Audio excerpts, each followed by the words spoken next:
इंसान का फ़र्ज। मेरा नाम कविता है। मैं मुंबई जेल की एक महिला जेलर हूँ। आखिर में हर रोज़ रात को मुजरिम औरतों को अंधेरे कमरे में देसी घी क्यों दिया जाता है? यह एक परेशान करने वाला सवाल है। इस राज को जानकर आपके भी रोंगटे खड़े हो जाएंगे। मुंबई जेल एक खौफनाक वाक़या।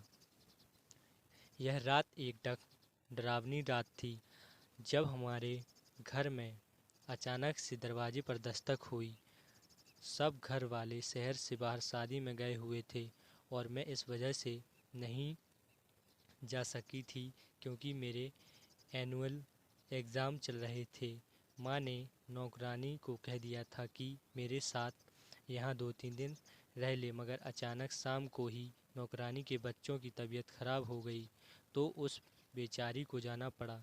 मैंने दरवाजे और खिड़कियाँ अच्छी तरह से बंद कर लिए थे और आराम से सो गई।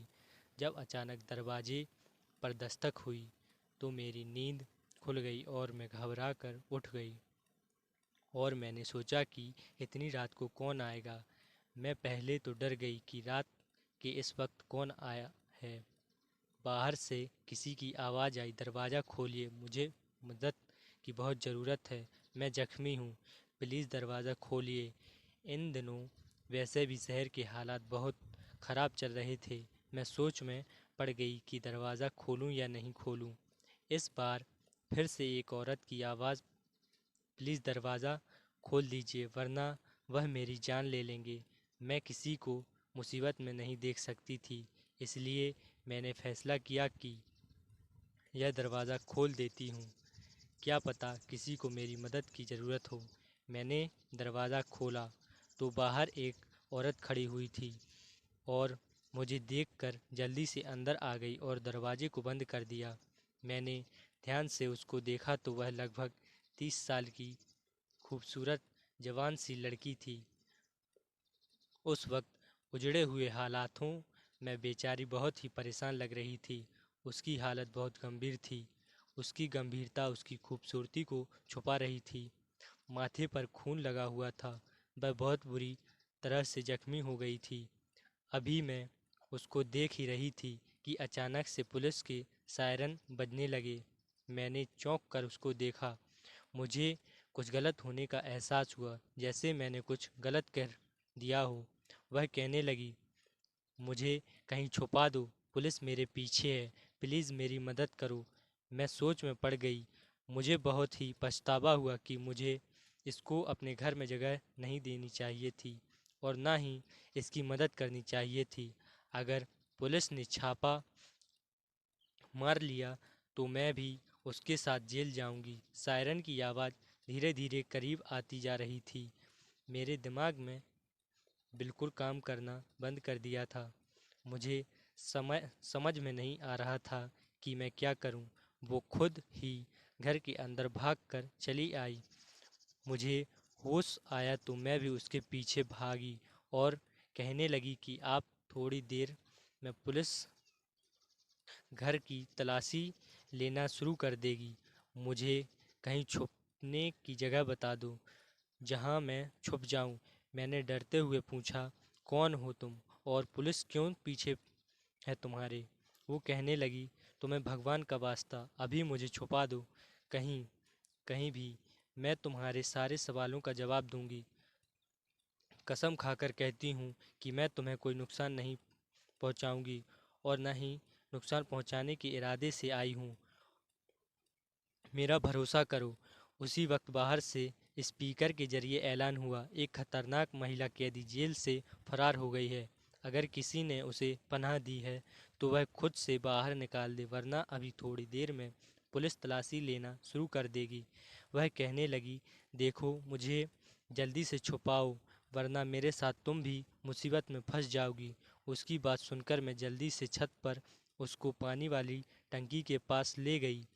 मैंने कहा, जहाँ भी छुपोगी पुलिस तुम्हें ढूंढ ही लेगी, इसलिए जान बचाने के लिए एक हल यही है कि तुम इस पानी वाली टंकी के अंदर कूद जाओ। पानी ठंडा हो रहा था, लेकिन मेरी राय पर उस औरत ने मुझे यूं देखा जैसे मेरा दिमाग खराब हो गया हो। इतने ठंडे पानी में मैं उसे कूदने की राय दे रही थी। मुझे लगा जैसे वह मुझसे कहेगी, इतने ठंडे पानी में कूदने से तो बेहतर है मैं खुद को पुलिस के हवाले कर दूं। मगर अगले ही पल में ढक्कन उठाकर टंकी में कूद पड़ी। मैं टंकी का ढक्कन बंद करके नीचे चली आई। 2 मिनट बाद मेरे दरवाजे पर दस्तक हुई। मैंने दरवाज़ा खोला तो मेरे सामने 2 महिला पुलिस और बहुत सारे आदमी और कुछ पुलिस वाले भी खड़े थे, जो दरवाज़ा खोलते ही अंदर घुसते चले आए, जो मेरे घर की तलाशी लेने लगे। और महिला पुलिस अधिकारी मुझसे सवाल पूछने लगी, तुमने किसी को देखा तो नहीं या किसी को अपने घर में जगह दी है? मैंने कहा, मैं तो अभी सोकर उठी हूँ और मुझे इस बारे में कुछ भी नहीं पता। आप किसकी तलाश कर रहे हैं? पुलिस वाले नीचे से तलाशी लेकर ऊपर छत पर आ गए तो मेरी जान को बन आई। मेरी सांस अटकने लगी कि कहीं इनको पता न चल जाए कि वह औरत कहाँ है। मगर इतना मुझे यकीन था कि उनका ध्यान पानी वाली टंकी की तरफ नहीं जाएगा। मेरा अंदाज़ा बिल्कुल सही था और सही ही साबित हुआ और खाली हाथ नीचे चले आए। पहले वाला कहने लगा, मैडम जी, वह इस घर में नहीं है। मेरा ख्याल है कि वह इस इलाके से निकल गई है। बातें करते वक्त वह सब घर से बाहर निकल गए तो मैंने सुकून से चैन की सांस ली।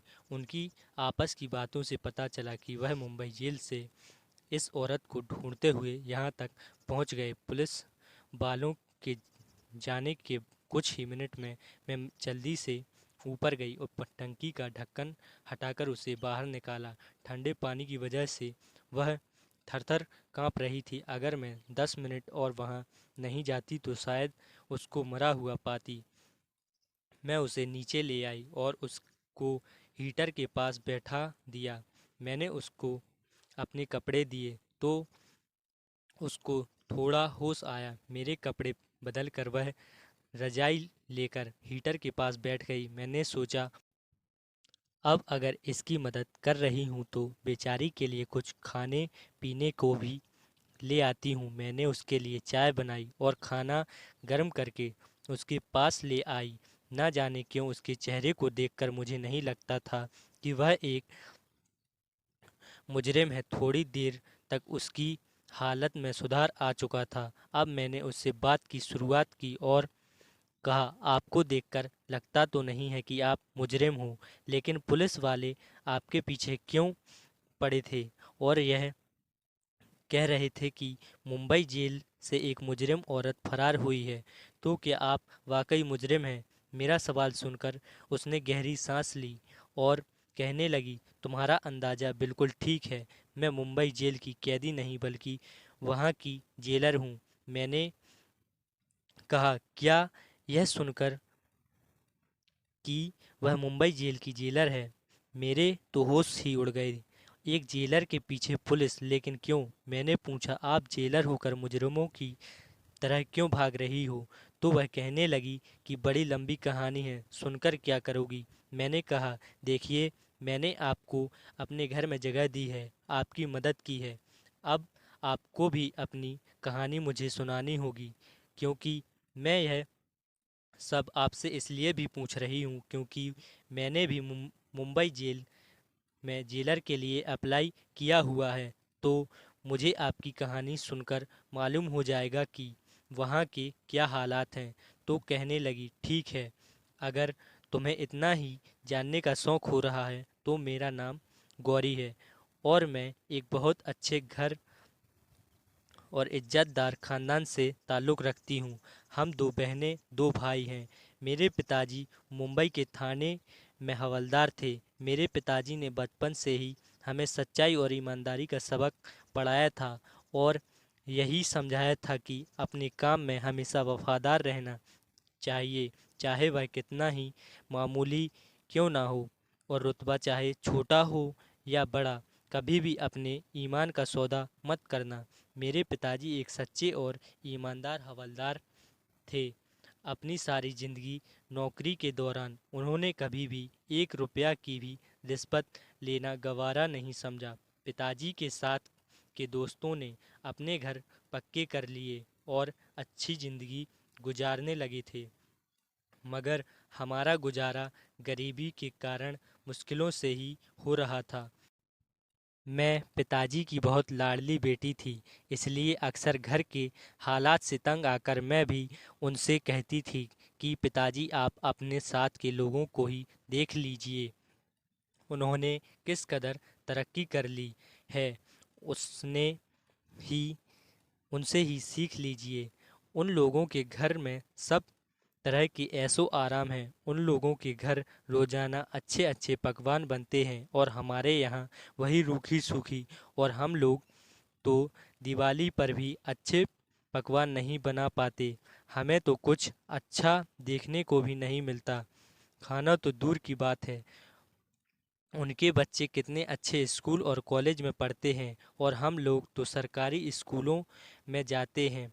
बाद में हमें नौकरी भी वैसी ही मिलेगी, कोई भी छोटी क्लर्क के जैसे। पिताजी हंसकर कहते, बिटिया रानी तू फिक्र ना कर, तेरे भाग में बहुत ऊंची नौकरी है। मैं मजाक मजाक में कहती, क्यों पिताजी, क्या मैं मुंबई जेल की जेलर बनूंगी? पिताजी कहते, तो इसमें इतनी हैरानी वाली क्या बात है, तू अच्छे नंबरों से परीक्षा पास कर लेगी तो लग जाएगी। और मैं हंस कर कहती, पिताजी आप भी किस ज़माने में जी रहे हैं, मेरी सिफारिश होगी तभी तो किसी नौकरी पर लग पाऊंगी, वरना पैसे देकर नौकरी करने वाले तो हमारे हालात नहीं। पिताजी ने मुझसे कहा, ना ही रिश्वत और ना ही सिफारिश, कभी भी जिंदगी में इन दोनों चीज़ों की तरफ झुकने का सोचना भी मत। मेरे पिताजी का तो वह हाल था कि वह ईमानदारी और फर्ज पर अपनी जान दे सकते थे। मेरी बहन स्कूल में पढ़ने लगी थी और बड़ा भाई पिताजी के रिटायर होने के बाद उनकी जगह लग गया। मैंने अपना मकसद बना लिया कि मुझे भी मुंबई जेल का जेलर बनना है, और उसके लिए मैं जी जान से टेस्ट की तैयारी करने लगी और टेस्ट भी दे दिया। मुझे उम्मीद थी कि मेरी नीयत अच्छी है तो मेरी विनती भी सुनी जाएगी, और ऐसा ही हुआ। मैं मुंबई जेल की जेल में सिलेक्ट हो गई। वह दिन मेरी ज़िंदगी का सबसे हसीन दिन था। मेरे सारे ख्वाब पूरे हो गए थे। मैं बहुत खुश थी, जैसे मुझे ज़िंदगी की सबसे हसीन खुशी मिल गई हो। मेरा सपना सच हो गया था। पिताजी ने इस मौके पर सिर्फ यही कहा कि जेल में अलग अलग तरीके की परेशानियां तुम्हारे सामने आएंगी, बस ख्याल रखना, ईमानदारी से अपनी ड्यूटी को अंजाम देना। मैंने अपनी ड्यूटी संभाल ली। मुंबई जेल एक बड़ी जेल थी और औरतों की बड़ी तादाद वहां पर मौजूद थी। शुरू शुरू के दिन थे और मुझे बहुत अच्छा लग रहा था, जैसे मेरे पास एक पावर थी। मैं वहां सैल्यूट करती तो मेरा सीना फक्र से चौड़ा हो जाता था। और गौरी यहाँ तक की कहानी सुनाकर चुप हो गईं। मुझे उनका यूं चुप होकर रुक जाना बेचैन कर गया। मैं उनकी कहानी में खो गई थी कि मुझे ऐसा महसूस हो रहा था कि जैसे यह सब मेरे सामने हो रहा हो। मैंने बेचैनी से कहा, गौरी फिर क्या हुआ, आगे बताइए ना। वह सांस लेकर दोबारा से शुरू हो गई तो मुझे तसल्ली हुई। औरतों को उनके और जुर्म के मुताबिक कैद किया गया था। रोज सवेरे 6 बजे जेल के दरवाजे खोल दिए जाते थे। उनसे उसके बाद औरतें नाश्ता करती थीं। उसके बाद उनसे काम शुरू करवा दिया जाता था।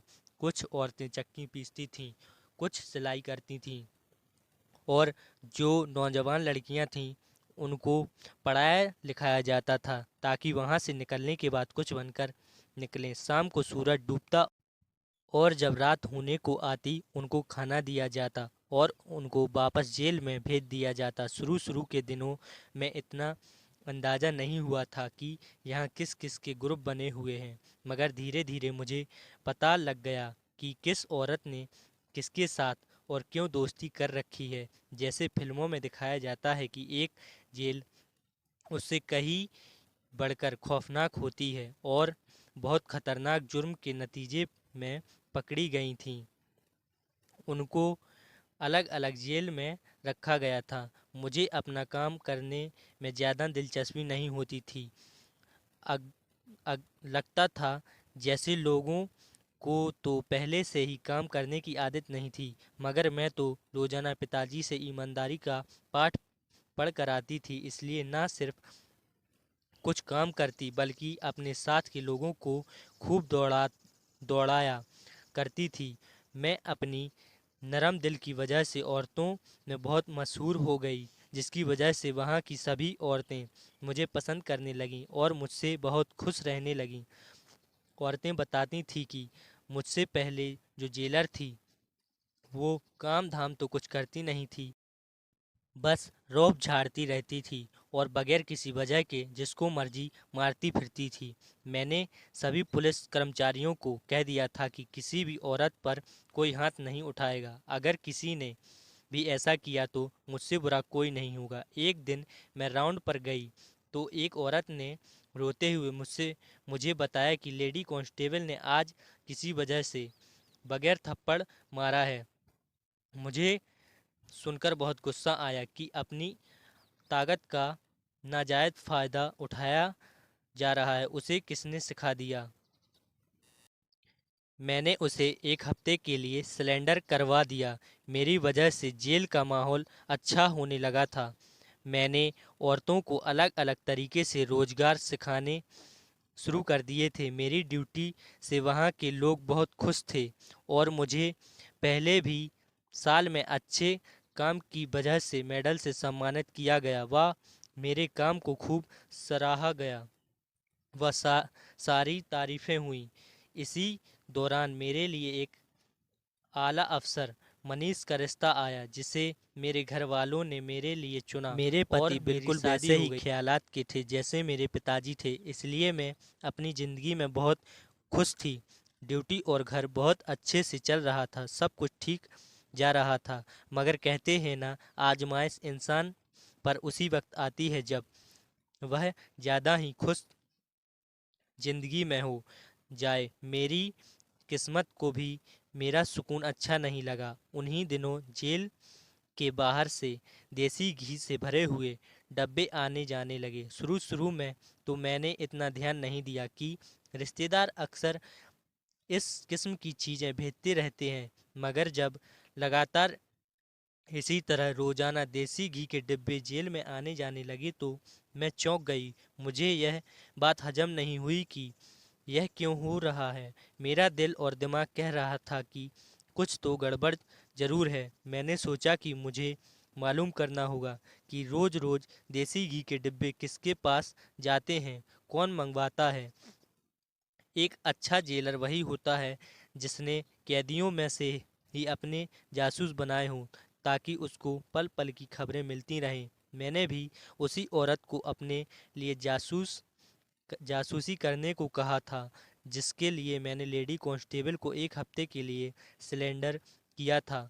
मेरे इस अंदाज से वह मेरी वफादार हो गई थी और मेरे कहने पर मुझे खबरें देती थी कि जेल के अंदर क्या हो रहा है। इसलिए एक दिन मैंने सारे देसी घी के डिब्बे खुलवाए और अच्छे से डिब्बों की तलाशी ली। डिब्बों में देसी घी ही था। मैंने उसको बोला जो मुझे सारी खबरें देती थी। उस मैंने उससे कहा, मुझे अंदर मालूम करके बताओ, यह देसी घी के डब्बे आते किसके लिए हैं और कौन इन्हें इस्तेमाल करता है और क्यों। मुझे 2 दिन के अंदर सारी रिपोर्ट बनाकर दो। मेरी ड्यूटी ज़्यादातर दिन के वक्त होती थी और रात के वक्त एक और जेलर ड्यूटी पर आ जाती थी। दिन के वक्त तो किसी को ज़रूरत भी नहीं होती थी कि मेरे होते हुए कुछ ऐसा वैसा हो जाए, मगर रात के वक्त यहाँ क्या होता है इसकी मैं गारंटी नहीं दे सकती थी। इसलिए जासूस को काम पर लगा दिया। मैंने बीच में टोकते हुए पूछा, गौरी, क्या आपको देसी घी के डिब्बों की वजह से शक हुआ था? मेरे सवाल पर जेलर गौरी ने हाँ में सिर हिलाते हुए कहा, हाँ, रोजाना ही कई डिब्बे देसी घी के जेल के अंदर आते जाते थे और मेरे नज़दीकी नॉर्मल बात नहीं थी। मेरा अंदाज़ा बार बार यही कह रहा था कि कुछ ऐसा हो रहा है जो मेरी नज़रों से ओझल है। मेरी जासूस ने मुझे सनसनीखेज शब्दों में आकर जो खबर सुनाई तो सुनकर ही मैं दंग रह गई। उसने कहा कि ऐसे ही रोज रात को अंधेरे कमरे में कुछ खास औरतों को दिया जाता है। रात की ड्यूटी वाली जेलर और सारा स्टाफ इस बात को जानता है और आपके कार्यालय के भी दो चार लोग शामिल हैं। मैं उलझन में पड़ गई। अंधेरे कमरे में देसी घी क्यों औरतों को दिया जाता है, इसका क्या मतलब हुआ? मैंने अपनी जासूस से कहा कि मुझे उन औरतों के नाम बताओ जो रोजाना अंधेरे कमरे में जाकर देसी घी खाती हैं। जिनके नाम बताए और औरतों को देखकर मैं चौंक गई थी। पहले औरतें इतनी सेहतमंद नहीं थीं, दुबली पतली सी थीं, मगर अब देखा तो वह काफ़ी सेहतमंद लग रही थीं। जासूस ने मेरे कान में चुपके से कहा, मैडम जी, सारा कमाल इसी देसी घी का है।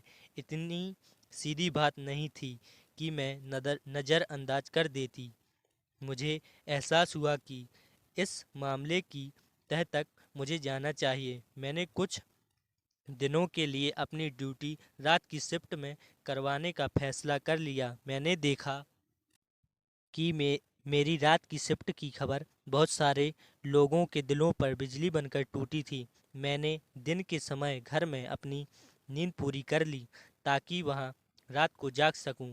रात के 9 बजे ही मैंने देखा लेडी कांस्टेबल चोरी चोरी कहीं जा रही है। मैंने सोचा कि इसके पीछे जाकर देखती हूँ और मैं धीरे धीरे उसका पीछा करने लगी कि वह कहाँ जाती है। मैंने जो देखा उसने मुझे चौकन्ना कर दिया, क्योंकि एक अंधेरे कमरे में वह कैदी मुजरिम औरतों को देसी घी दे रही थी।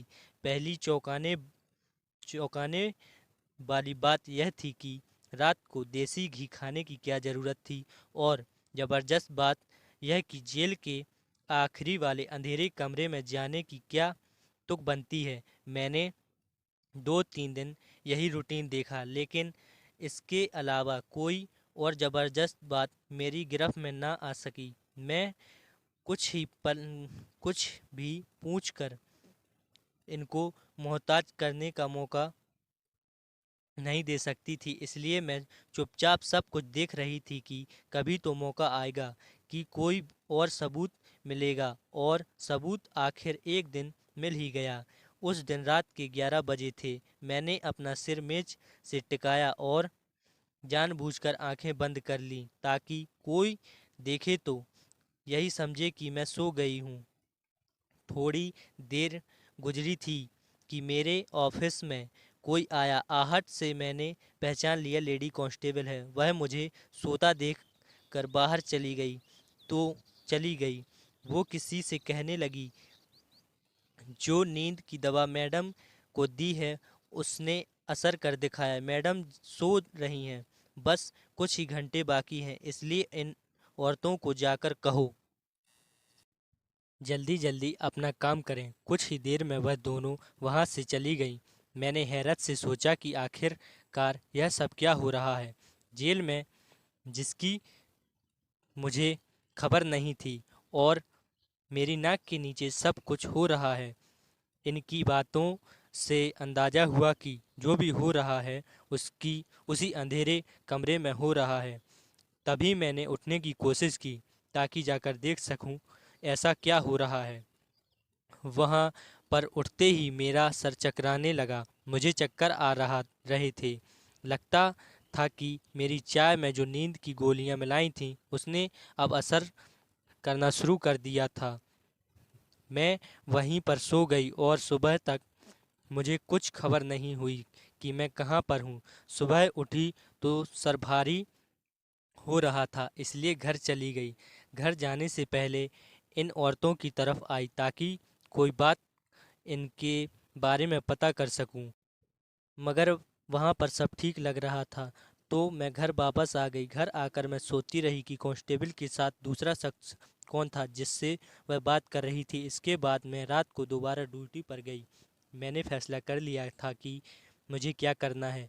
मुझे कल की तरह चाय पेश की गई, मगर आज मैंने पी नहीं, पास के ही वॉश बेसिन में बहा दी और खाली कप रखकर आंखें बंद कर लीं। थोड़ी देर बाद देखने आए तो मुझे सोता हुआ देखकर तसल्ली अंदाज में बाहर चली गई। थोड़ी देर बाद मैं भी बाहर निकल आई। रात के 11 बज रहे थे। जेल में हर तरफ की लाइट बंद और अंधेरा था। उस तरफ बढ़ गई जहां पर अंधेरे कमरे में औरतें रहती थीं, जो रोज देसी घी खाती थीं। लेकिन आज वहां उस कमरे में अंधेरा नहीं था। किसी ने मोबाइल की टॉर्च ऑन करके रखी थी। मैं एकदम उन सब पर चिल्लाई और मैंने कहा, यह सब क्या हो रहा है? जो नज़ारा मेरे सामने था उसे अपनी आंखों के सामने देखकर मुझे भी यकीन नहीं आ रहा था। मेरा स्टाफ इतनी घिनौनी साजिश में शामिल है। औरतें सुरंग खोद रही थीं। उन्होंने अच्छी खासी सुरंग खोदी हुई थी। जाने कितने हफ्तों या महीनों से यह काम किया जा रहा था। औरतें कत्ल के जुर्म में यहाँ जेल में लाई गई थीं और अदालत की तरफ से उन दोनों को उम्र कैद की सजा सुनाई गई थी। वह दोनों यहाँ से फरार होने के लिए सुरंग खोद रही थीं और इस काम में मेरा पूरा कार्यालय भी शामिल था। लेडी कांस्टेबल का यूं मुझे सामने देखकर सांस रुक गई। उसके हाथ से मोबाइल नीचे गिर गया, जिसकी टॉर्च ऑन करके उसके सामने खड़ी थी। वह सुरंग खोदी थी इसलिए देसी घी खाती थी, क्योंकि सुरंग खोदना आसान काम नहीं होता था। इसके लिए बहुत ताकत चाहिए होती थी। वह देसी घी खाकर रोजाना 4 घंटे खोदने में लगा देती थी। वहां खड़े खड़े ही मैं सब कुछ समझ चुकी थी और सारी कहानी मेरी आंखों के सामने थी और मैं सब कुछ समझ गई थी। मैंने लेडी कांस्टेबल से पूछा, और कौन है तुम्हारे साथ मिला हुआ? कल मैंने तुम्हें किसी से बात करते हुए सुना था। वह कौन था? वह बहुत घबराई हुई थी। मेरे बार बार पूछने पर भी उसने कुछ नहीं बताया। तो मैंने कहा, ठीक है, मैं हाई कमीशन से बात करती हूँ। जब तुम्हें नौकरी से निकाला जाएगा तो तुम्हें पता चलेगा। मेरी बात सुनकर वह बहुत ज़्यादा डर गई थी। कहने लगी, प्लीज़ किसी को फ़ोन मत कीजिए। अभी मैंने फ़ोन उठाया ही था कि मेरे सर पर किसी ने बहुत ज़ोर से वार किया और मैं बेहोश होकर वहीं पर गिर गई। होश में आई तो मैंने देखा मैं खुद ही जेल के एक कमरे में कैद थी। मुझे याद आया कि मैं फ़ोन करके जानकारी देने वाली थी कि किसी ने मेरे सर पर वार कर दिया। लेडी कांस्टेबल के अलावा और कोई नहीं हो सकता था, इसलिए अपना राज खुल जाने के डर से मेरे सर पर वार किया होगा। मैं होश में आई तो देखा कि वह अकेली नहीं थी। जो साथी उसका साथ देने की कोशिश कर रहे थे, वो साथी उस वक्त उसके साथ मौजूद थे। लेकिन उसके साथी को देखकर मेरे सर पर कयामत टूट पड़ी। मुझे यकीन नहीं आया कि वह हो सकती थी। वह तो नाइट शिफ्ट वाली जेलर थी। मुझे तो लगता था जैसे कि वह एक लापरवाह लड़की है, मगर वह इतनी घटिया निकलेगी कि कानून की वर्दी पहनकर गैर कानूनी कामों को अंजाम देगी। इन दोनों ने मिलकर मुझे कैद कर लिया था। दोनों मिली हुई थीं। दोनों की मदद से वह कैदी औरतें सुरंग खोद रही थीं और इस मदद के बदले वहां की कांस्टेबल को बहुत सारे पैसे दिए गए। पैसों की लालच में आकर गैर कानूनी कामों को अंजाम दिया जाता था। बाद में मालूम हुआ मामला ज़्यादा गंभीर हो चुका है। जेल के अंदर आता था उस देसी घी में शामिल किए जाते थे, जिसके इस्तेमाल से इंसान को उसकी आदत हो जाती है।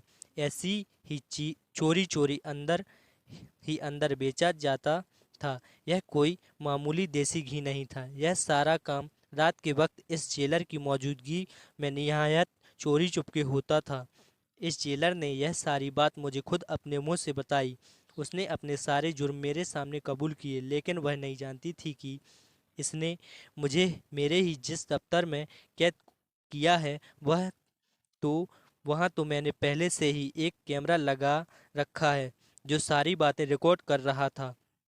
मुझे जब भी किसी से उसका जुर्म कबूल करवाना होता था तो मैं उसको इसी कमरे में ले जाती थी और उसका बयान इसी कैमरे में रिकॉर्ड हो जाता था, जो बाद में एक सबूत के तौर पर काम आता।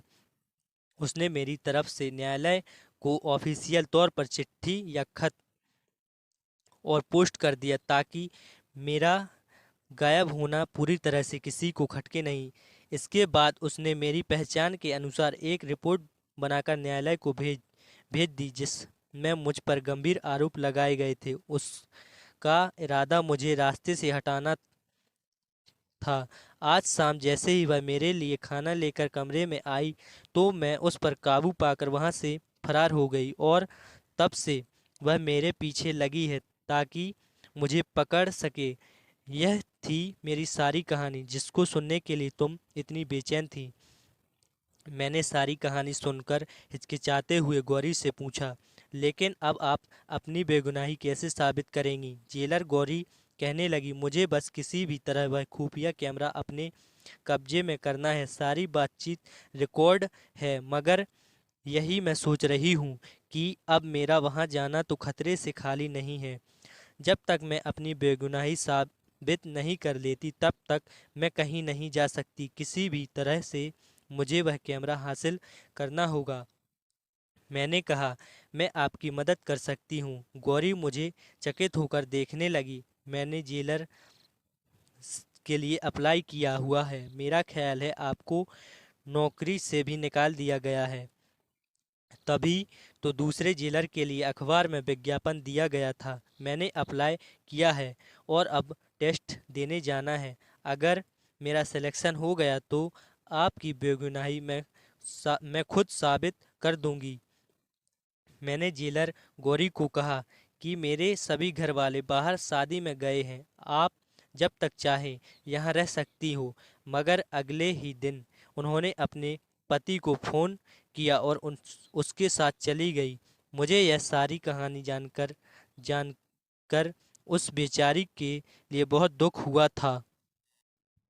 गौरी एक ईमानदार जेलर थी। मैंने अगले दिन टेस्ट दिया और विनती करने लगी कि मैं जेलर के तौर पर सिलेक्ट हो जाऊं।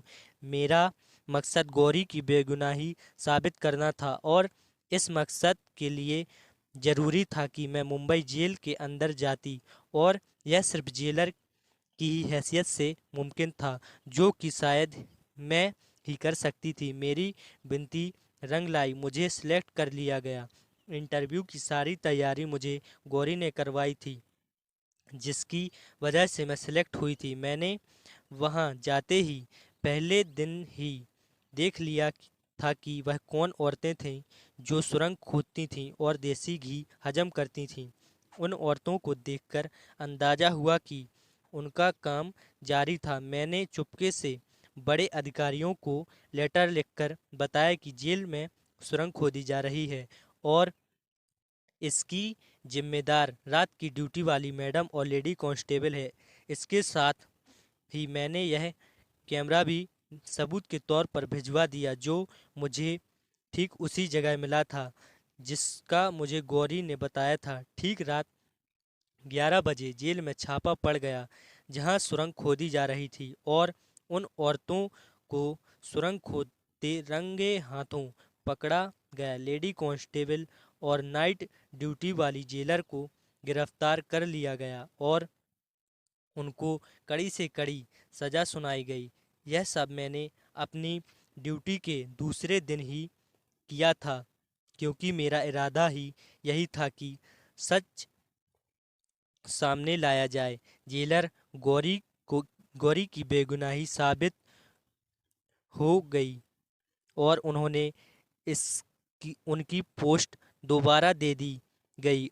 मुंबई जेल की नाइट ड्यूटी जेलर की पोस्ट जेलर गौरी को दे दी गई। जेलर गौरी ने मेरा बहुत शुक्रिया अदा किया और मुझसे कहा कि तुम्हारा बहुत एहसान है कि तुमने मेरी बहुत मदद की।